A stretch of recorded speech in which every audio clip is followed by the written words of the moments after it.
જય ગૌ માતા, જય જલારામ બાપા.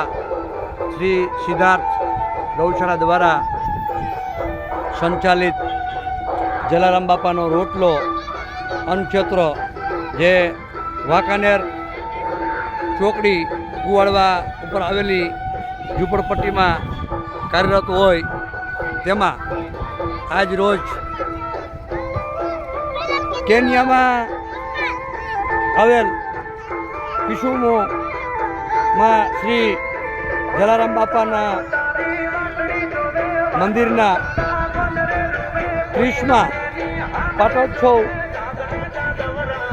નિમિત્તે દાતાશ્રી પ્રદીપભાઈ, નીલાબેન શામિલ તેમજ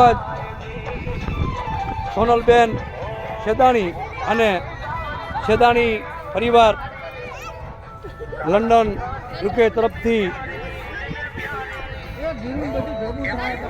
આ શાક રોટલી ખીચડી અને બુંદી ગાંઠિયા પીરસવામાં આવેલો હોય તે બદલ દાતાશ્રીનો ખૂબ ખૂબ આભાર. દાતાશ્રી ખૂબ જ સુખી સંપન્ન રહે, કાયમી નિરોગી રહે અને આ દુનિયાની તમામ સુખ સમૃદ્ધિ દાતાશ્રીના શરણોમાં કાયમી વાસ કરે તેવી ગૌ માતા પાસે, જલારામ બાપા પાસે પ્રાર્થના. જય ગૌ માતા, જય જલારામ બાપા.